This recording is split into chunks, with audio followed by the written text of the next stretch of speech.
And we are live and we are back. Let's go. I'm Corey, your host, one half of the Quarter and Full of Fed podcast. And I'm back like I never left with another installment of Money Mindset here on the Quarter and Full of Fed podcast. We discuss health and wealth, finance and fitness, and everything in between. And we want to make sure you save more and say less and keep making better your best. Yes, yes. And I know y'all see the topic of today's video. We're gonna talk about people have enough money to retire or not. We talked about on the last episode. I know the last episode was a ways away, but I still got the smaller clips, and this one's gonna drop way late at night on a Friday.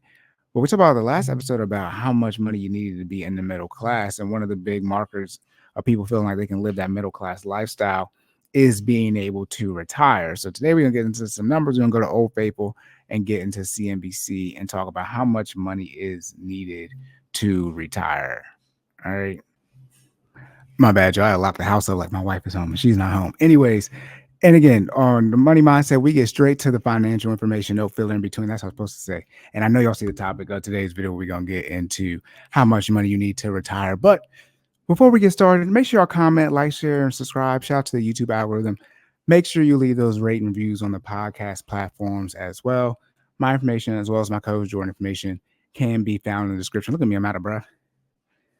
Run up the stairs and everything. And again, appreciate y'all continuing to leave the comments, continuing to run the numbers up. Again, doing our best to respond within like 24 hours or so. As long as it doesn't violate the YouTube guidelines, y'all can say whatever you want. All right, so Jordan and I, we truly do appreciate it. Monthly car payment. We're going to talk about it in April. I'm bringing it back in April. Student loans again. We starting to heat up. We get into April. It's about to be May as far as the presidential election. So we're going to see there's some more crazy stuff about student loans. There's always something about forgiveness, stuff getting forgiven, but we're talking about big, major stuff like the mass forgiveness that President Biden was talking about. All right, but last but not least, this is for entertainment purposes only. Myself, no Jordan, no fitness finance professionals. Anything you hear is for entertainment purposes only, and you need to reach out to a professional and do your own research before taking any action. One of the negatives of not recording and missing days is that I forget, like my muscle memory sort of gets a little weak. But all right, y'all, let's get started. Can you retire? And like I said, we're going to CNBC. So let me go ahead and share the screen. One thing I've never learned how to do, no matter how much I record, is like share the screen in like a clean and functional way. Here we go. All right, y'all, boom. Americans think they need almost 1.5 million to retire. Experts say to focus on another number instead. This is April 15, 2023, when it was published and last updated. This is Monday of this week. Now, I'm interested to see, like, when this says Americans, what age this is. My guess is this is the general number for all Americans. But if we're talking about millennials and younger, nah, this number is well over 1.5 million for millennials. But if it's people going to retire in the next 5 years or so, people in their late 50s, early 60s thinking about retiring, then yeah, 1.5 million relative where you live in the country, things of that nature, should be enough, assuming you have no debt. Please do not retire with a mortgage. All right, anyways, Americans, magic number savings goal for retirement has increased by over 50% since 2020. So in 2020 it was 750,000. No. But experts say the secret to building true wealth is having a high savings rate. Oh, the secret is, yes, having a high spot. By definition, the more money you save, you would think the more money you have, right? But it's also continuously investing. So putting money in, not stopping once you put the money in, and not taking the money out until it's time to take the money out for whatever the desired purpose is. Look at this pretty little white couple. All right. Oh, my bad. Wait, hold on. And this is by Lori Konish. All right. Here we go. When it comes to retirement, Americans have a new number in mind, 1.46 million, for how much they think they will need to live comfortably, according to new research from Northwestern Mutual, South Northwestern Mutual. Estimate is up, 53% since 2020. Americans said they need, geez, I did that math wrong. When I said 750, that was 100%. Anyways, 950,000 was in 2020 as the cost of living has surged in certain recent areas. It's also up 15% from last year. My goodness. And see, inflation is not that high. But hey, retirement is retirement. I mean, you're talking about you're not working at all. In theory, is my assumption when they're talking about this retirement number here, this 1.46 million, not retiring. I mean, not working at all during retirement. Yeah, you're probably going to want more than what inflation is. And then it also depends on whether or not you're receiving Social Security, how much of this is in, 401k, so it's pre-tax and a Roth 401k, a taxable brokerage account, all these type of things, important, whether or not you're coming from a job with a pension for people who still have jobs with that. All of that's going to factor into how much money you're going to need when you retire. Where do you want to retire at? Some people's kids move away from them and they decide they want to move closer to their kids because, they have grandkids now. All these type of factors play in here. Up 15% from last year when they said they need 1.27 million. For many savers, that goal may sound daunting, particularly as U.S. adults have an average of 88,000, so almost 90,000 currently saved toward retirement. Study found, likewise, a recent CNBC survey showed that 53% of Americans feel like they are behind in retirement savings. Yeah, most people are behind. Most people are behind when it comes to retirement. And it's not even just your retirement savings, it's just your overall financial planning or estate planning, whatever you want to call it, when it gets to that retirement phase. When I'm working with my clients, when we do the very first intro meeting, I have a list of questions I ask them 2 separate times about what in short they want their long-term goals to be and what they think retirement looks like for them in the future. Because if you aim at nothing, you hit it every time. And one of the big issues people have is that they don't have any semblance of a plan of what they want their life to look like in the retirement years. I mean, people complain that retirement age is getting raised, all these different type of things. But at some point in time, in general, you want to quote unquote, let's just say, stop working. What do you want that period of life to look like for you? I mean, it's that simple. It's a question for you to answer, not for any of us to answer it for you. All right. However, experts say having a magic number in mind should not be a priority when planning for your retirement. No, I wouldn't say a magic. I don't like the quote unquote magic number. Ooh, I got to sneeze. A magic number. Excuse me. There we go. Yeah, you hate when you sneeze, pump fake you. Anyways, I wouldn't say it's a magic number, but you do need a number. You need something to aim for. The number is an emphasis, said John Rowland, a certified financial planner and private wealth advisor. Okay, Northwestern Mutual, beyond financial advisors and sponsorship. That retirement number is really just a starting point for a broader conversation on how to make clear, competent decisions in that phase of your financial life when you're distributing money versus when you're accumulating money. Okay, true. Mason, what's the person's name? John. Okay. I can agree with John on that. All right. Fidelity Investments, the nation's largest provider of 401k plans, has moved away from providing broad estimates for what is needed to retire, said Rita Asaf, I believe, Vice President of Retirement Products at Fidelity. That's a big dog position. There is no one size fits all. True. It depends. Again, well, it's how much you should invest is based off your income. Since everyone's income is different, how much you should invest as far as the whole dollar amount, not the percentage, is going to be different for everybody. Then on top of that, the lifestyle you want in retirement, most people usually want to do more when they get to retirement as far as traveling, things of that nature, lifestyle type of spending. So that you have to add that into the factor. Then the big thing that people don't usually like to think about is your health. You lose your health insurance, you can get, marketplace health insurance, but your health insurance is usually provided through your employer. So you use that. Shout out to people who do their 20 years in the military and keep that track here for life. But you have to also factor in what you're doing now from a health standpoint and what that's going to look like when you get older. I mean, all of our bodies deteriorate as we get older. It's just how we works.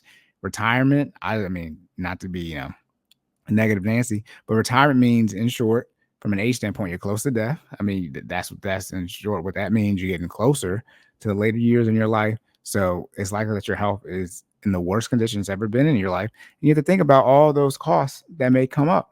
And we want people, we talk about health and wealth on here, finance and fitness. We want y'all to be as healthy as possible, but you don't need to operate in a state of ignorance when it comes to what your health's going to be like at your retirement age. Be aware of how you're eating right now in your younger years, how you're exercising, all those different type of things as far as your lifestyle from a health standpoint. All right. Vice President Rita Asaf said, your income likely differs from other people. No, not likely it does. Other factors such as how much of your income you hope to replace in retirement, where you plan to live, okay, lifestyle you plan to have, your health. I do not read these articles ahead of time. Your healthcare costs, again, and longevity, and will all impact the actual number you will need. Again, I do not read these articles ahead of time. It just is what it is. It really depends. I hate when they have those pop-ups. It really depends on your personal situation. As Soft said, we do think having a retirement plan helps with that, but it's got to be a personal retirement plan. Yeah, I wouldn't say have a number, meaning once you get to 1 million, you're good.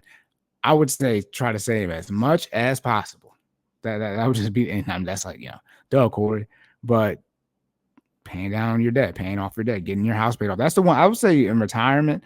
When you talk about retirement, having your house paid off is a big factor, not just for your net worth, but so your burn rate isn't as high.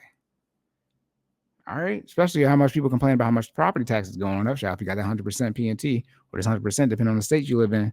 You don't got to pay taxes, but property taxes. But man, you have to factor that in as well. Some people, Jesus. Some people might still have a HELOC because they use the HELOC so that their kids can go to college, or they still have parent plus loans they need to pay. Like all of that needs to be factored in. The numbers experts say to focus on. Financial advisors agree that having a high savings rate along with appropriate asset allocations is one of the most significant components of building wealth. That's the number to focus on, they say.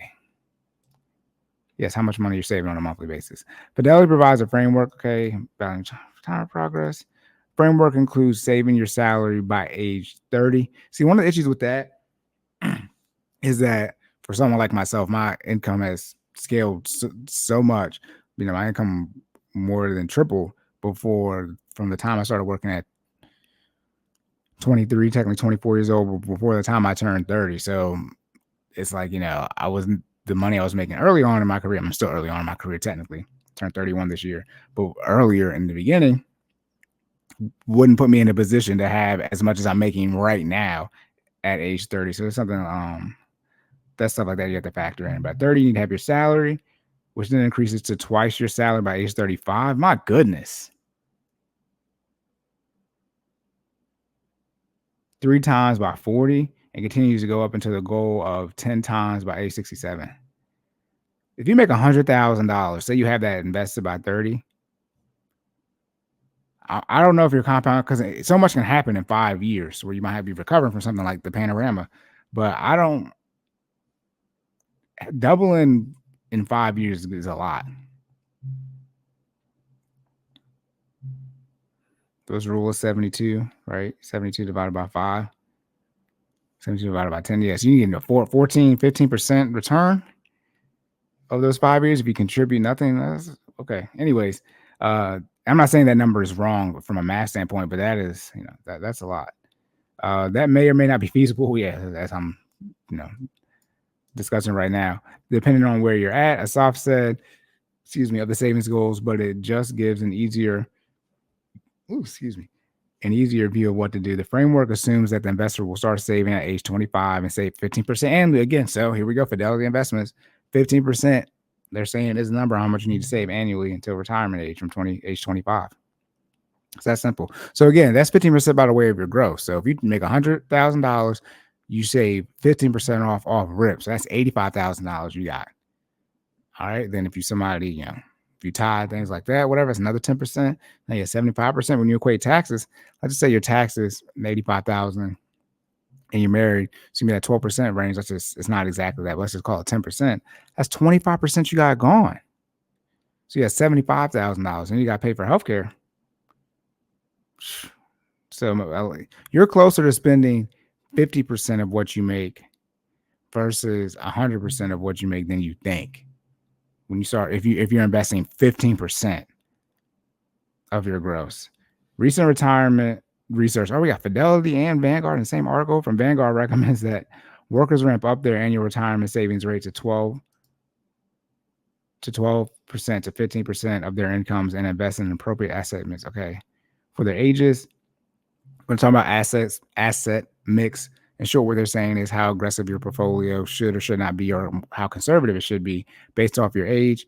Long story short, the older you are, the more conservative your portfolio should be. The younger you are, the more aggressive you can be, because when you're younger, you can deal with being an aggressive portfolio because you have time to recoup your losses. That's just a general mindset behind it. So if you do something like a target date fund where, saying you're going to retire in 2025 or 2030 or 2065, something like that, the ones that have the years that are further away, they're going to be more aggressive than the ones, the retirement years, 2025. So next year, that's going to be extremely conservative, a lot of bonds in that type of portfolio in general. I haven't looked at every single thing out there.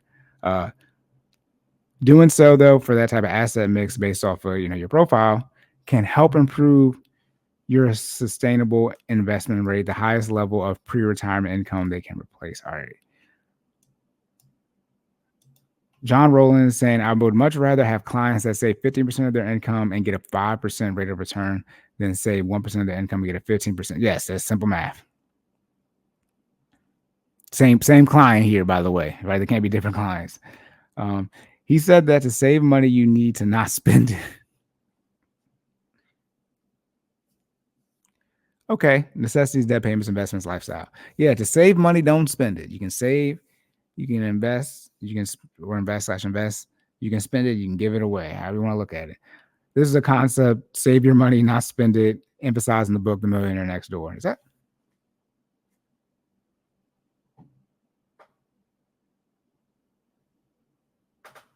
I don't know if I bought that book yet. I got so many books to read. I'm behind. Anyways, many people who have significant wealth you would never know because they don't look visibly wealthy, Roland said. Those are the people that, as they save and accumulate wealth, oftentimes have accumulated more than they ever anticipated, he said. If setting your retirement savings deferral rate to 15% now feels like too much of a financial stretch, you may instead try to boost your contributions by 1% per year. Experts say incremental increases can make a big difference in the long run. Let's just read more. Nothing for the read more. All right, y'all. Let's set y'all locked and load. A quick article here again. Americans think. Okay, can I get to the? Where did it go? What the hell? Where'd my article go? I don't know what happened, y'all. Okay, anyways, Americans think they need almost 1.5 million to retire. Experts say to focus on another number instead. Yes, your savings rate. I mean, your savings rate is how much money you're putting in. So let me just go to the investment calculator to better, illustrate what they're saying. This is just the easiest one. Pull up. I got to share my screen again. But in short, what they're saving is don't worry about, and I like this calculator because it gives you all these various options and it has a bunch of other calculators on here. But they're not just saying, hey, so it says target goal. Where's the target goal one? Here. So it says they're saying don't worry about your target goal. So let's say $1 million. Let's say, you're starting at 0%. You're 25 years old. And you're going to invest for 40 years and retire at age 64. Now they're trying to move into 70. Let's say you're going to invest for 45 years. Let's do a conservative investment of 6% as far as conservative rate of return, excuse me. So they're saying don't worry about what you're trying to hit your target at let's do 1.5 million. Here, stick with the example. They're saying don't worry about that 1.5 million. Instead, realize that you need to invest $572. All right, and if we do the math here real quick. Jesus. All right, and then we got 572 divided by 15 to figure out. So you need to make $3,813 a month, which is going to come out to ain't no way. Hold on. Is that right? Yep, divided by 12. Yep, so you got to make less than $25 an hour. This I always say I need to set my books up. This is what the Ramsey Network. This is what they'd be talking about. Like it's y'all. And by the way, that's what a 6% return, like that, which is a very conservative return. Now, 15% is the same for everybody, as far as the same percentage for everyone. But hey, y'all saw the math right there. $50,000 in short will get you to over $1 million if you invest for 45 years. And that's the one thing I believe I said before. I've already said this before. If I haven't said it before, the years is what makes compound interest become so powerful. So again, the rule of 72, you take, 72 divided by the rate of return, and that's how long it's going to take for that money to double. So in short, I did 6% on there, but you hear most people say, do your best to pick things that have, a 10-year average of 10% return. And so with the rule of 72, that means every 7 years, if you don't contribute any money, your portfolio is going to double. But if you look at that on a 40, or in this example, 45-year runway as far as investing, what you invest for the first 30 years, it will double in short by year 37. That's not exactly how it works, because technically you're 28, still double when you're 35. But no matter how much money you make or how much money you invest, you need to continuously invest for 30 years before you actually build up any amount of money based on how much you're investing or how much your income is, whatever it is. It's 30 years for everybody, regardless, even if you're a billionaire, it's 30 years. And so the benefit of investing early enough, as far as in your 20s, is you have more runway or more room, just math wise, to get to 40 years before you hit 70. I mean, if you start investing when you're 30, you're at zero, and you're at 30, you got to invest for 40 years to, and you'll be 70 then. But if you can start investing in your early 20s at 22, 23, or at least at 25 age, 25 plus 40 is 65. I mean, 65 is still relatively young if you keep up with your health. Shout out to Court and Full Effect podcast. We discuss health and wealth. A lot of the issues that people don't take care of their health, and your health is wealth. And so you have medical issues that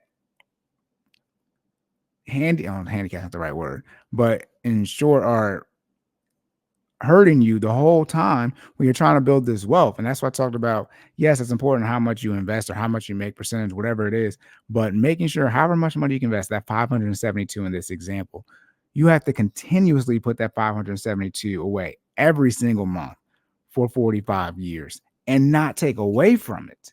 That's the part that people don't do. So 401k loans, things of that nature, when people take out, that messes up the whole math. That math on that calculator is investing $572 every month at a 6% return for 45 years and not taking away from it. That's how you get the 1.5 million.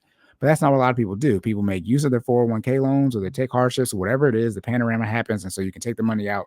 All these various things, and that is not what this article or most financial advisors, when you hear them talking, retirement investors, retirement planners, whatever it is, people talk about. The same reason I said when people are talking about, what you're supposed to spend your money on in retirement, they're not talking about you should spend your money when you're in retirement age. When you take your withdrawal, you're taking out of your 401k balance to make sure you spend that money on your house down payment. That's not what they're talking about. All right, so those are the type of things that millennials and Gen Z people coming up, or people trying to start investing in their retirement, or even people in their 50s. You're at, you're 50 or older, so you're in that you're at the catch-up contribution age. These are things you need to think about. If you're in your early 60s, you're over retirement age, and you're thinking about retiring here soon, these are things you need to equate into your math equation when you're thinking about how you're going to take your withdrawals from your retirement and what you're going to spend your money on. All right. That's it, y'all. Locked and loaded. End of the episode. End of the episode. Make sure you comment, like, share, and subscribe. Make sure you leave those rating reviews on the podcast platforms as well. One thing too, people don't accept how much money they need now, how much money they need to make now to live. I can guarantee you it is going to cost more money when you retire to live the current lifestyle you're living now than how much stuff costs right now. That's just how inflation works. Prices are going to continue to go up. How much? I don't know, but I can guarantee you inflation is going to continue to curve. Y'all still want to have this country here. It's going to keep happening. And so one of the things to talk about too is that how many luxuries become necessities, right? So as millennials, our parents didn't have to, or should I say our grandparents didn't have to pay for cell phone bills. They didn't have to pay for Wi-Fi. It wasn't out. It didn't exist yet. And so there's so many things now that we have to pay for as technology continues to advance. I just think, what is the iPhone equivalent as far as technology or dollar amount? Definitely not and dollar amount. But what was the technological equivalent or the dollar amount equivalent of an iPhone for millennials when millennials were growing up as children, for Gen X, for baby boomers? There is nothing. I had a Nintendo 64, but that costs less than what an iPhone costs now.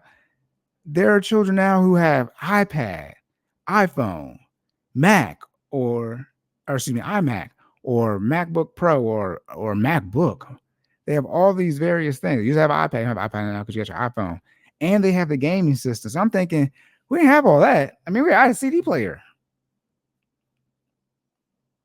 right? And you got put a CD in. You better hope it's a banger, right? And you better hope if don't go to Walmart because they say it's a parental advisory, but then they still have songs in there that censor. Anyways, there are so many things now that we take for granted as luxuries when we view them as needs and that are worked into our budget financially. I'm like, how many people we got put on the cell phone plan? Now everybody needs a cell phone. And then now the cell phones don't last as long as when I say they last, we're more ingrained to get them more frequently.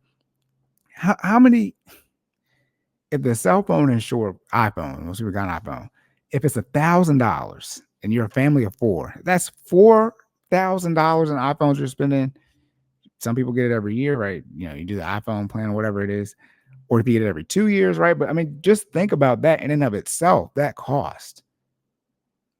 And then you got the cell phone bill attached to it, right? You got to have like cloud storage. Let's talk about cloud storage, how that's becoming just more and more common than people were paying for. Cloud storage wasn't a thing when these devices first came out. It's like, oh, what do you mean I need cloud storage? It's like, look, if you ain't got enough memory, you got to start deleting stuff. I mean, you can still do that now, but right there's all these expenses that continuously get added into our budget. They transform from luxuries into necessities, not like they actually do, but as far as how much we get used to them. I'm looking at the Wi-Fi router right now. I'm thinking, and then you talking about all these devices as well, like all the devices that are hooked up to your Wi-Fi. It's like you might need 2 Wi-Fi routers you got to pay for now. Like it's because you're working from home, all this different type of stuff. If you got 2 kids, right? They each have an iPhone. They each have an iPad, and then they each have a MacBook, right? That's 6 devices right there. And so they each have a console. That's 8. That's 8 devices already on your Wi-Fi, right? Then you got a cell phone. Your spouse got a cell phone.